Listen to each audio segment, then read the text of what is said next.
ሰላም ውድ ተመልካቾቻችን በየሳምንቱ ወደ እናንተ የሚደርሰው አስኳላ መሰናዷችን ከዚህ ሰዓት ጀምሮ ወደ እናንተ መድረሱን ይቀጥላል። ሳዲያ አብደና አስፋው ሙቀት ያስተናገድናችሁ መረጃም ያጋራናችሁ አብረናችሁ ቆይታ ለናደርግ ሁለት መሰናዶችን አዘጋጅተን እዚህ ስቱዲዮ ተገኝተናል። እንግዲህ ከአፍታ በኋላ ስንመለስ ከመረጃዎቻችን ጋር ቆይታ የምናደርግ ነው የሚሆነው። አብራችሁን ቆዩ። እንቀጥላለን። ውድ ተመልካቾቻችን አብራችሁን ስለሆናችሁ ስለምትሆኑ ከልብ እናመሰግናለን። እንግዲህ ባለፈው አንድ ጥያቄ ጠይቀን ነበር። አስታውሰን እንጀምር አይደል? አዎ። ጥያቄውን እናስታውሳቸው። በናቹራል ሳይንስ ባለፈው አመት ከፍተኛ ውጤት ስንት ነበር የተመዘገበ የሚል ነበር። በርካታ ተሳታፊዎች በ8200 ቢን አስቀድመው መልእክቶቻቸውን አድርሰውናል። ብዙዎቹም መልሰውታል። ግን ደግሞ በገባነው ቃል መሰረት ሁለቱን ነው የምንሸልም ብለናል። ምናልባት የነዚህ ምላሾች ስልክ የሚሰራልን ከሆነ እንሞክርና እየሰራ ከሆነ ምን ጠየቅን ምን ተመለሰ የሚለውን ደግሞ እነሱ ጋር የተወሰነ ቆይታ ቢኖረን ጥሩ ነው። እስኪ ስልካቸውን እንሞክርና ሽልማታቸውን እናድርስ። ተሳትፏቸው ምን ይመስል እንደነበረም ይነግሩናል። ሄሎ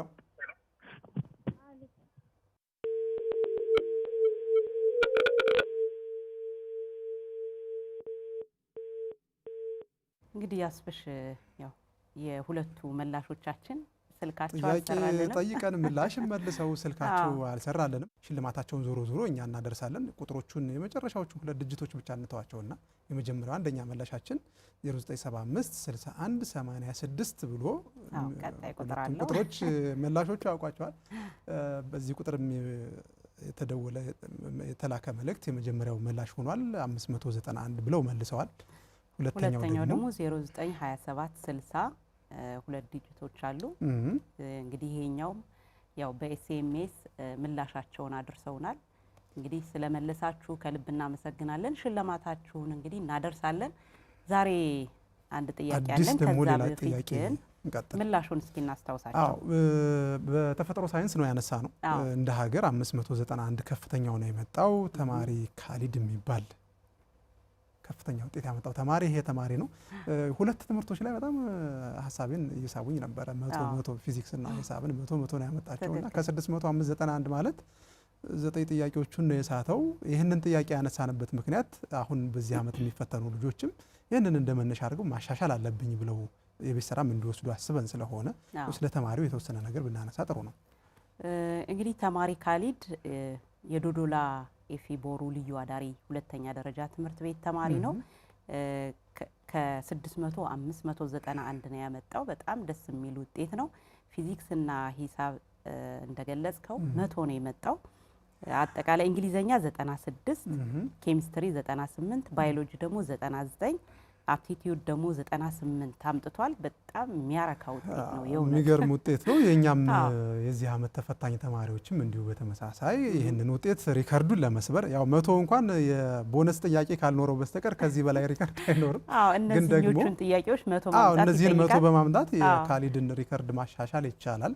አሁንም እስከ 600 ድረስ ማምጣት የሪከርድ ባለቤትም ስለሚያደርግ የምትችሉትን ሁሉ ሞክሩ። ይሄ እንደ ስንቅ እንዲሆናችሁ ነው ያነሳ ነው። የዚህም ሳምንት ሌላ ጥያቄ አለና አውሰን እንጀምር። ጥሩ እንግዲህ የዛሬ ጥያቄያችን በአማራ ክልል የሚገኙ ዩኒቨርሲቲዎች ስንት ናቸው የሚል ጥያቄ ነው። ምላሾቻችሁን በ8200 ቢን በማስቀደም አድርሱን። ጥያቄውን እንድገበው በአማራ ክልል ውስጥ ያሉ ዩኒቨርሲቲዎች ስንት ናቸው የሚል ነው። በጣም ቀላል ጥያቄ ነው። ወደፊት ደግሞ ከፍ ከፍ እያለ ይሄዳል። ሞክሩ፣ ተሳተፉ፣ ተሸለሙ። እንቀጥል። እስኪ እንግዲህ ወደ ሀሳባችን ዛሬ ሁለት አጀንዳዎችን ይዘናል። ነዳጅና ምገባን የተመለከቱ ሀሳቦችን ነው የምናነሳ። ፕሮግራሞቻችንም እዛ ላይ ያተኩራሉ። ነዳጅ እንግዲህ አስኳላን እየረበሸው ነው ማለት እንችላለን። በጣም እየረበሸ ነው ማለት እንችላለን። ተማሪዎች ወደ ትምህርት ለመሄድ በተለይ ሰርቪስ የሚጠቀሙ ልጆች እየተቸገሩ እንደሆነ እያየን ነው። ኢራን በአንድ በኩል፣ በሌላ በኩል ደግሞ እስራኤልና አሜሪካ ከኢራን ጋር የፈጠሩት ውጊያ ዓለምን በጣም እያናወጠ ነው። በተለይ በነዳጁ በኩልና ችግር እየፈጠረ ነው። ይህም ወደ አስኳላ ስናመጣው ደግሞ ችግር ፈጥሯል። መምህራን፣ ተማሪዎች የመዘግየት ሁኔታ አለ። ይህ ሆነ ማለት ደግሞ በትምህርት ውጤት ላይ ከፍተኛ ጫና ይፈጥራል። መምህራንም ካረፈዱ፣ ተማሪዎችም የሚያረፍዱ ከሆነ ከናካቴውም ደግሞ መቅረትም አለ። እዚህ ባህር ዳር ከተማ ውስጥ የሚገኝ አንድ ትምህርት ቤት ለ2 ቀናት ተማሪዎቹ በሰርቪስ እጥረት ምክንያት አልተገኙም። ይሄ ምን ያክል ኪሳራ ነው? እንግዲህ ምን ያክል ክፍለ ጊዜዎች አሉ በሁለቱ ቀናቶች የሚሸፈነው የትምህርት ሁኔታ እንግዲህ በየጊዜው በየደቂቃው ተከፋፍሎ ነው የሚቀመጥና ይህንን አሳልፍን ማለት የምናገኘው ውጤት ምንድነው የሚለውን የሚያሳስብ ነው። አዎ በነገርሽ ላይ የትምህርት እንኳን እንደዚህ ቀርተሽበት ይቅርና በአንድ ክፍለ ጊዜ ውስጥ እንኳን 2-3 ደቂቃዎችም ሲባክኑ ምን ያክል አደጋ ሊፈጠር እንደሚችል መረዳት ከባድ አይደለም። ትምህርት በጊዜ የተመጠነ ነው። ክፍለ ጊዜዋ እያንዳንዷ ክፍለ ጊዜ በሰዓት የተመጠነች ናት፣ በደቂቃዎች የተመጠነች ናት። ያንን ስርዓተ ትምህርቱ ሲዘጋጅ ለዚህ ትምህርት ይሄን ያህል ደቂቃ ያስፈልጋል ተብሎ ነው። ያችን የምንሸራርፋት ከሆነ ደግሞ በትምህርት ውጤታቸው ላይ የሚፈጥረውን ተጽዕኖ መገመት ከባድ አይደለም። በጣም ከፍተኛ ችግር ነው ሊፈጥር የሚችለውና አስኳላችን በዚህ የተፈተነ ስለሆነ መንግስት ለትምህርት ያልሆነ ነገር ለምንም ሊሆን አይችልም። የተሻለ ያለችንንም ቢሆን ለትምህርት በተለይም ደግሞ ከሰርቪሶች አሉ አይደል? የተማሪ ሰርቪሶች ማመላለሻዎች ለነሱ እንድታዳሉልን የሚል ጥያቄ ነው የምናነሳው። አድሎ ግን ለሀገር ሲባል ነው። ትምህርት ነው መጀመሪያው የሁሉም ነገር መነሻ ትምህርት ነውና ቅድሚያ ከሚሰጡ ተቋማት መካከል ለትምህርት ተቋማት ቅድሚያ ሆኖ ያው ያለንን ነዳጅ በቁጠባ መጠቀምም ተገቢ ስለሆነ በዛ መልኩ ሆኖ ቅድሚያ ቢሰጥ የሚል ሀሳብ ነው ያለን። እንግዲህ አስኳላ መፈተን የለበትም። በብዙ ፈተና ውስጥ ነው ያለው ትምህርት እንደ አማራ ክልል ስናየው። ይሄ ደግሞ ተጨማሪ ጫና ሆኖ የልጆቹን ውጤት የልጆቹን መጻኢ ዕድል ደግሞ የሚፈትን መሆን የለበትም። ማለት እኛ ማመቻቸት ያለብንን ማስተካከል ያለብንን ጉዳይ ማስተካከል አለብን ማለት ነው። እንደ ሀገር በርካታ ጫናዎች ናቸው ያሉበት ትምህርት በጦርነት እየተፈተነ ነው። አሁንም ደግሞ ነዳጅ ቀጠለ። ደግሞ ሌሎች ዓለም አቀፍ ከኮሮና ጀምሮ እናስታውሳለን። ኮሮና ምን ያህል ትምህርትን ሲፈተነው እንደነበረ፣ ከዛ በኋላ ደግሞ የሰሜን ጦርነት መጥቶ ደግሞ እሱ ምን ያህል ሲረብሽ እንደነበረ፣ ከዛ ደግሞ አሁንም ያለንበት ደግሞ እንደ አማራ ክልል ግጭት አለ። ተማሪዎች በስርዓት እንኳን ለመማር እየተቸገሩ ባለበት ሁኔታ ደግሞ አስኳላ ነዳጅ ሲጨመርበት እንግዲህ በምንድነው በእንቅርት ላይ ጆሮ ደግፍ ነው። እንደሱ አይነት ችግርም እየተፈጠረ ስለሆነ ልዩ ትኩረት ይፈልጋል። ለትምህርት እንደው በተቻለ መጠን ካለችን እንዴትም አድርገን አብቃቅተን እዚህ ላይ ስራ ቢሰራ የሚል ሀሳብ አለን። አንድ መሰናዶን ጋብዛቸው ከዚሁ ጋር የተያያዘ ነው። እንግዲህ ተማሪዎቹ፣ መምህራን፣ ወላጆች በዚህ ዙሪያ ላይ በዚህ ሀሳብ ላይ ምን ይላሉ? እንደ ከተማ አስተዳደር ደግሞ ትምህርት መምሪያው ምን አይነት መፍትሄዎችንስ ወሰደ፣ ምን ፈለገ የሚሉትን ያካተተ ነው። ነጻነት አማራ ነው ያዘጋጀው። ወደ ዝግጅቱ እናምራ።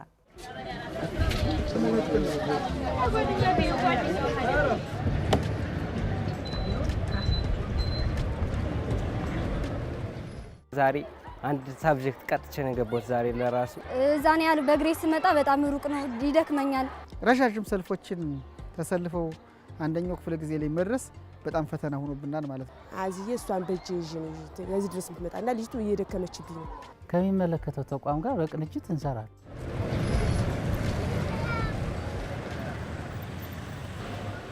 ተመልካቾቻችን ከአማራ ሚዲያ ኮርፖሬሽን ወደ እናንተ የሚደርሰው የአስኳላ መሰናዷችን እንደቀጠለ ነው። በዛሬው መሰናዷችን በባህር ዳር ከተማ አስተዳደር ከሚገኙ ትምህርት ቤቶች ውስጥ አንዱ በሆነው በሽንብጥ አንደኛና መካከለኛ ደረጃ ትምህርት ቤት ተገኝተናል። ሰዓቱ እንደምናየው 2 ሰዓት ከሩብ አካባቢ ነው። በዚህ ሰዓት እንግዲህ ተማሪዎች ወደ ትምህርት ቤት ገብተው ትምህርት የሚጀምሩበት ነው። ነገር ግን አሁን እንደምናያቸው አርፍደው የመጡበት የራሳቸው ምክንያት አለ። ይህ ምክንያት ምንድነው? የሰርቪስና የታክሲ አገልግሎት በሚፈልጉት ሰዓት ባለመገኘቱ ነው። አሁን ላይ በተፈጠረው የነዳጅ እጥረት ምክንያት በመማር ማስተማር ሂደቱ ላይ ያለው ችግር ምን ይመስላል የሚለውን ሀሳብ እያነሳን ቆይታ እናደርጋለን። ነጻነት አማረ አብሬያችሁ ቆያለሁ። አብራችሁን ቆዩ።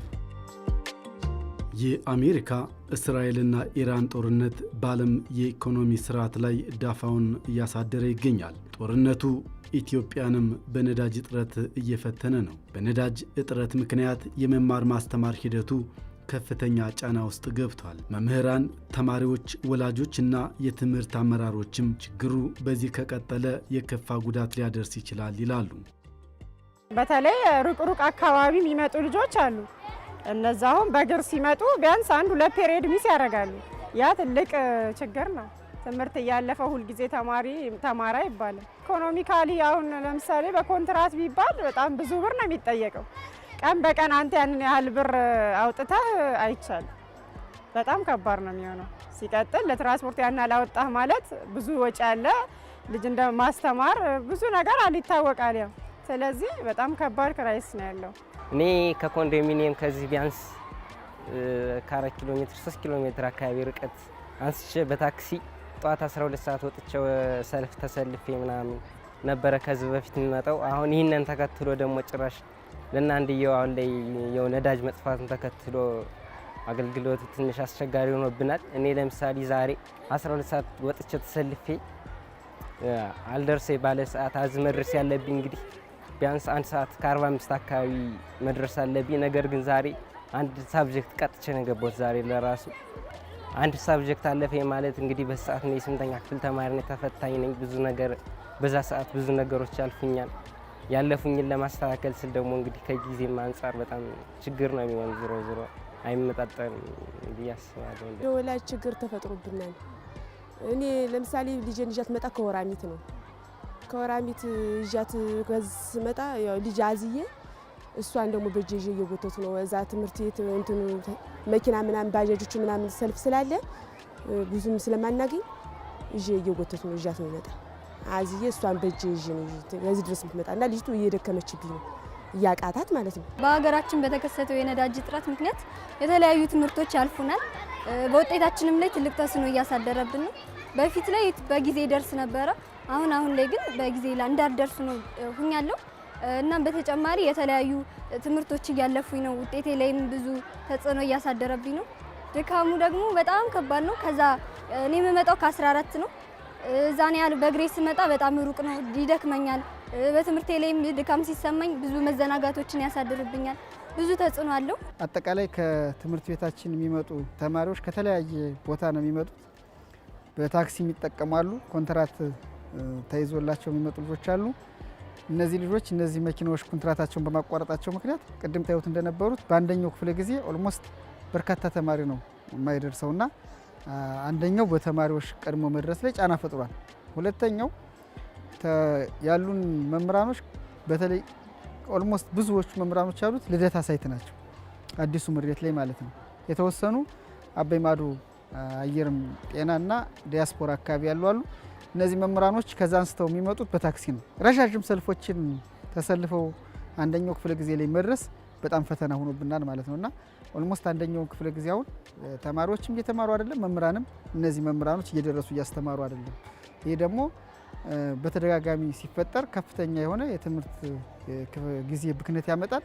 ያ ደግሞ በመማር ማስተማሩ ላይ ጫና ይፈጥርብናል። የትራንስፖርት ችግር መፈጠሩ ከፍተኛ በሀገሪቱ ላይ ትልቅ ቀውስ ያመጣል ብዬ ነው የማስበው። ምክንያቱም አብዛኛውን የከተማ ነዋሪዎች የሚንቀሳቀሱ ከቦታ ቦታ በትራንስፖርት ነው፣ በተሽከርካሪ ነው። በእግር ጉዞ ለመሄድ በጣም አስቸጋሪ ነው። የስራ ቦታውና መኖሪያ ቦታው በጣም የተራራቀ ስለሆነ በእግር ተሄዶ ስራን ለመስራት የሚያስቸግር ስለሆነ መስተጓጎል ይታያል። በተለይ በበይ ሰሞኑ ከፍተኛ ጫና ነው የፈጠረ በተማሪዎች ላይም በመምህራን ላይም። ተማሪዎች እያረፈዱ አይታችኋቸው ከሆነ የትራንስፖርት እጥረት ስላለ እየተቆራረጡ ነው የሚገቡ የነበር። በበይ ሰሞኑ ደግሞ በጣም የተለየ ነው። ስለዚህ ይህ ደግሞ አንድ ተማሪ አንድ ክፍለ ጊዜ ቀጣ፣ አንድ መምህር አንድ ክፍለ ጊዜ ቀጣ ማለት ምን ያህል የስራ እንቅፋት እንደፈጠረ የሚያሳይ ነገር ይኖረዋል እና ይህ ቀላል ችግር አይደለም። መንግስት ይህን አይቶ ችግሩን በአፋጣኝ የሚፈታበትን ሁኔታ ቢያመቻች ጥሩ ነው። ነዳጁ በዚህ ደረጃ ከቀጠለ ሊስተጓጎል ይችላል። ትምህርት በወቅቱ ላይ ደርሱ እኔ ሊስተጓጎል ይችላል ብዬ የምለው አንደኛው ክፍለ ጊዜ ላይ መድረስ ያልቻለ ተማሪ ሁለተኛው ክፍለ ጊዜ ላይ ቢደርስ ተስተጓጎለ ነው የምትለው። ስለዚህ በዚህ መንገድ በወቅቱ ተማሪዎች ትምህርት ቤት ገበታ ላይ ላይገኙ ይችላሉ። መምህራን በወቅቱ ላይደርሱ ይችላሉ። ይሄ በትምህርት መዋቅሩ ላይ ያለ መሰረታዊ ችግር ነው። በትምህርት መዋቅሩ ላይ ያለ መሰረታዊ ችግር ነው ብዬ የሚያስከትለው ተጽዕኖ ነው ብዬ ብልህም የመንግስት ሰራተኛው ለምሳሌ እኔ ጋር በርካታ ባለሙያ አለ፣ በርካታ ሱፐርቫይዘር አለ፣ በርካታ ርዕሰ መምህር አለ ከመምህሩ ባሻገር። ስለዚህ በአግባቡ ቢሮ ላይ ቁጭ ብለህ የትምህርት ስራ ደግሞ ታይም ባውንድድ ስለሆነ በታይም የተገደበ ስለሆነ በተገቢ መንገድ ትምህርት ቤት ላይ ገብተህ ትምህርት ቤትን ካልመራህ ርዕሰ መምህር ሆነ ሱፐርቫይዝ ካላደረግ ባለሙያውን ኮች ካላደረገ እዚሁ ነው ችግር ይገጥማል። እና ይሄ ነዳጅ ሁለንተናዊ ነው። በጣም ማይደርስበት ጉዳይ የለም። ይህንን ስንል በመማር ማስተማሩ ላይ ልበልህ እንጂ እኛ አሁን 23,000 ህፃናት በቀን እንመግባለን። ዳቦ መብራት ሲጠፋ አውቶማቲክ ነው፣ ነዳጅ ይፈልጋል። የለም ነዳጅ፣ እንቸገራለን በዚህ ለማግኘት።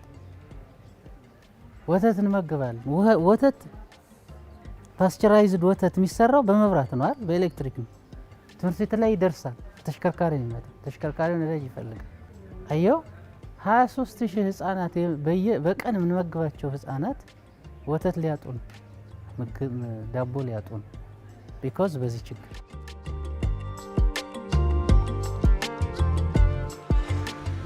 ችግሩን ለመፍታትም ተማሪዎች፣ ወላጆችና የትምህርት አመራሩ ጊዜያዊ መፍትሄዎችን እየተገበሩ ይገኛሉ። እንደ ጊዜያዊ መፍትሄ የምጠቀመው ያው ከደረሰኝ ሰልፉን ጠብቄ በታክሲ እመጣለሁ። ካልደረሰኝም ያው በእግሬ እያለፈኝም ቢሆን እመጣለሁ። በዛ በላይ ዋጋው ውድ ነው።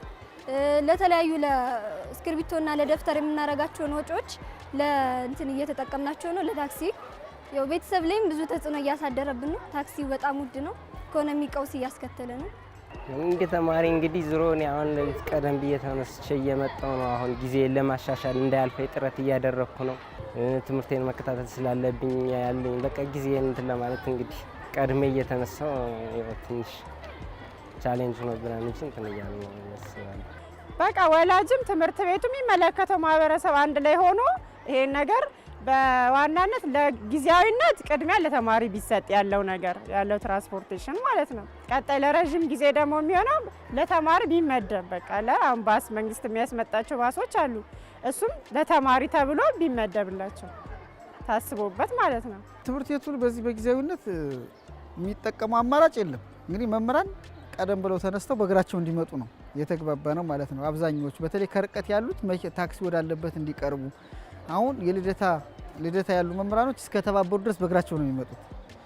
አበይ ማሩም በተመሳሳይ። ከዛ በተረፈ ተማሪዎቻችን ጋር የምንነጋገረው ቀደም ብሎ ተነስተው በእግራቸው እንዲመጡ ታክሲ ባይጠብቁ፣ ረጃጅም ሰልፎች ነው ያሉት። እየጠበቅ በርቁጥ ሰው እየተጨመረ ስለሚመጣ አስቸጋሪ ስለሆነ በእግራቸው እንዲመጡ ነው ተነጋግረን ያለ ነው። ያንንም እየተጠቀሙ እንግዲህ በአንደኛው ክፍለ ጊዜ እንኳን ባይደርሱ 2 ሰዓት ከ10 ከ20 ከ15 ኢቭን ከተኩል ድረስ የሚገባ ተማሪ መምህርም ነበርና እሱን ነው እየተጠቀምን ያለ ነው። ሌላ የምንጠቀመው አማራጭ አይኖርም። እንደ ትምህርት ቤት የመማር ማስተማር ስራ እኮ የመምህራን የትምህርት ቤቱ የስራ ድርሻ ብቻ ሳይሆን ማህበረሰቡም፣ ተማሪውም፣ መምህሩም፣ የትምህርት ቤቱ አስተዳደር ሰራተኛውም የሱ ውጤት ነው። ስለዚህ እነዚህ ሁሉ ለዚህ ጥያቄ ቀና ሆኖ መላሽና ደጋፊ መሆን አለባቸው እንጂ የአንድ ሰው ጥረት የትምህርት ጥራትን ሊያስጠብቅ አይችልም። የትምህርት ጥራትን የሚያጓድሉ ነገሮች አንዱ ይህ ስለሆነ የምንወያይበት ጉዳይ ስለሆነ ስለዚህ ይህንም ማህበረሰቡ ለዚህ ቀና ሆኖ ነገሮች የሚመቻቹበትን ሁኔታ አብሮ አጋዥ መሆን አለበት ባይ ነኝ። እኔ ጊዜያዊ መፍትሄ ብዬ የምለው የምትመጣዋ ነዳጅ ወይም ያለችዋ ነዳጅ ፕራዮሪታይዝ መደረግ አለበት። ለምሳሌ በዚህ ከተማ ውስጥ ምንም በአንድ ቀን መቆም የሌለበት የኮሪደር ተግባር አለ። አንድ ሁለተኛ ምንም በመማር ማስተማሩ ላይ አንድም ቀን መስተጓጎል የሌለበት በመማር ማስተማሩ ላይ ለትምህርት ጉዳይ ለምሳሌ ለምገባ ቅድሚያ መሰጠት አለበት። ለትምህርት ቤት ባሶች ቅድሚያ መሰጠት አለበት ብዬ አምናለሁ። ለዚህ ጉዳይ እኛ ምን እናደርጋለን? ይህን ችግር ለመቅረፍ ከሚመለከተው ተቋም ጋር በቅንጅት እንሰራለን። ለምሳሌ ከንግድ መምሪያ ከከተማ ንግድ መምሪያ ጋር ለምሳሌ ምገባን በተመለከተ እንጽፋለን። ያለችዋን ቅድሚያ ያስተናግዱ ነው። ይሄ በጣም አፕሪሼት ነው የማደርገው እኔ በጣም በተለይ መምሪያ ኃላፊ ንግድ መምሪያ ኃላፊ በተገቢ መንገድ ያስተናግድ ነው። ይሄ ብቻ ሳይሆን ለምሳሌ ትምህርት ቤቶችን አሁን ኮሪደር እንደምንሰራው ሁሉ ትምህርት ቤቶችን የማሳመር ስራ እንሰራለን። ገልባጭ መኪና ስንለምን ለዛ ነዳጅ ቅድሚያ ይሰጠናል። እሺ መማር ማስተማር ነው። ሁለተኛ ለዚህ ለምገባ የሚያቀርቡት ወይም ዳቦ የሚያቀርቡት ድርጅቶች ሲጠይቁ ቢጨንቀኝ ለቢሮ ምጽፋለሁ፣ ለነዚህም ጽፋለሁ። በጣም ችግር ላይ ስለሆነ ግን ማስተናገድ አልቻልም። አሁን የምንፈልገው እና ይሄ ቅድሚያ መሰጠት አለበት። ለምንድን ነው ይህን ምልበት ምክንያት ቅድም ያልኩትን የመማር ማስተማር የቀን መስተጋብር ነው፣ ታይም ባውንድ።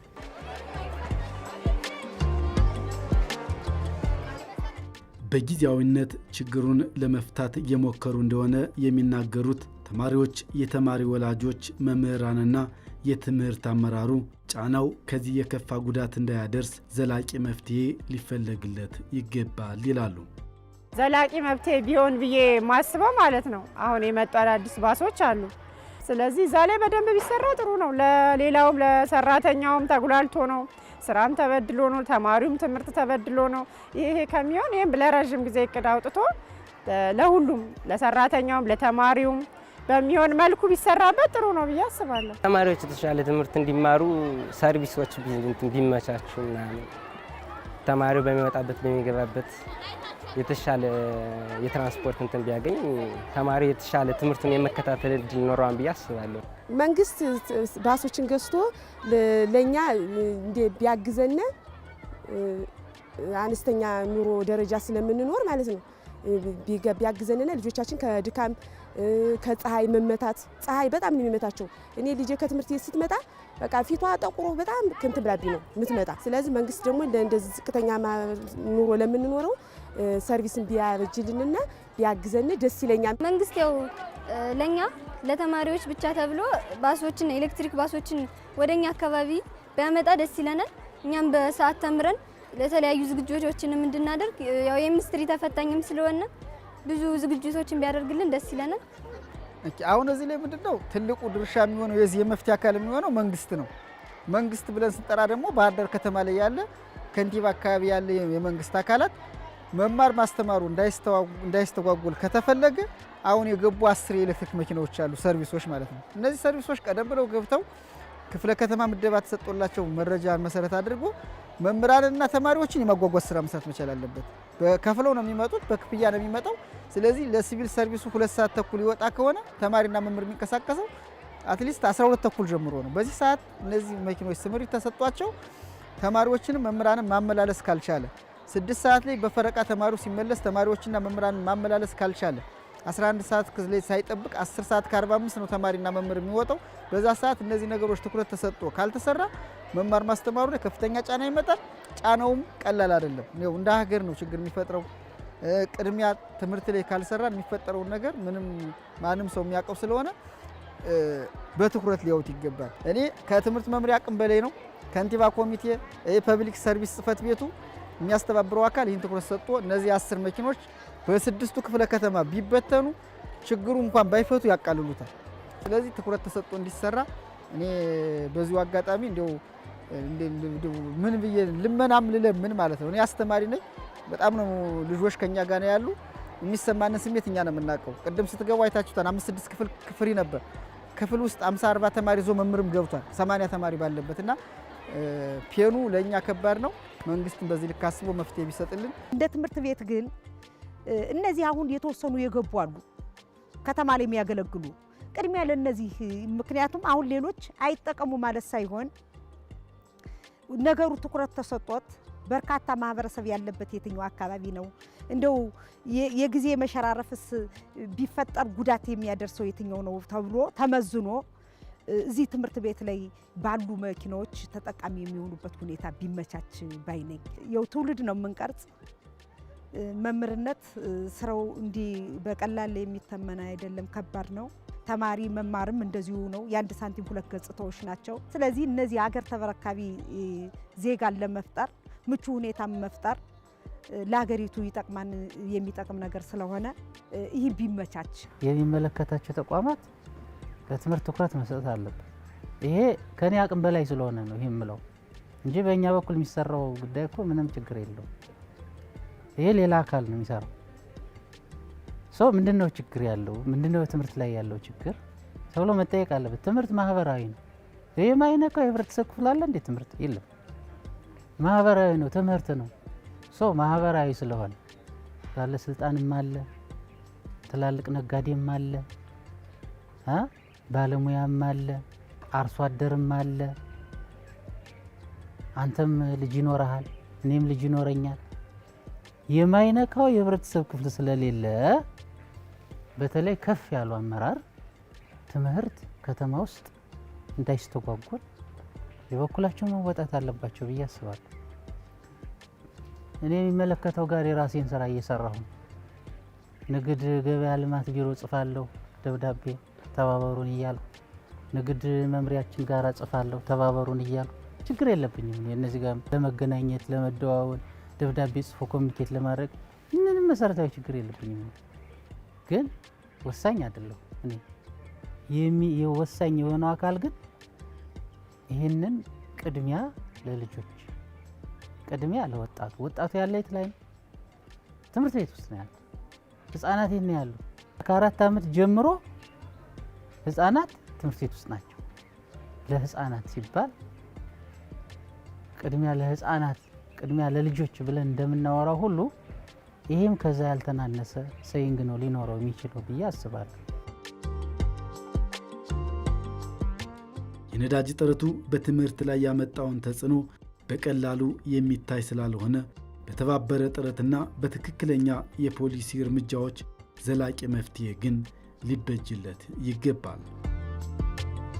ተመልካቾቻችን በዛሬው የአስኳላ መሰናዷችን እንግዲህ በሽንብጥ አንደኛና መካከለኛ ደረጃ ትምህርት ቤት ተገኝተን በተለይም ደግሞ አሁን ላይ የተከሰተው የነዳጅ እጥረት ማለት ነው በተማሪዎች የመማር ማስተማር ሂደት ላይ ያሳደረው ጫና ምን ይመስላል፣ እንዲሁም ደግሞ ይህንን ችግር ለመፍታት ደግሞ ወላጆች፣ መምህራንና ትምህርት ቤቱ እንዲሁም ደግሞ የትምህርት አመራሩ ምን መስራት አለበት፣ ምንስ መፍትሄ መምጣት አለበት የሚለውን ሀሳብ እያነሳን ነበር ቆይታ ያደረግነው። ነጻነት አማረ አብሬያችሁ ቆይታ ያደረግኩ።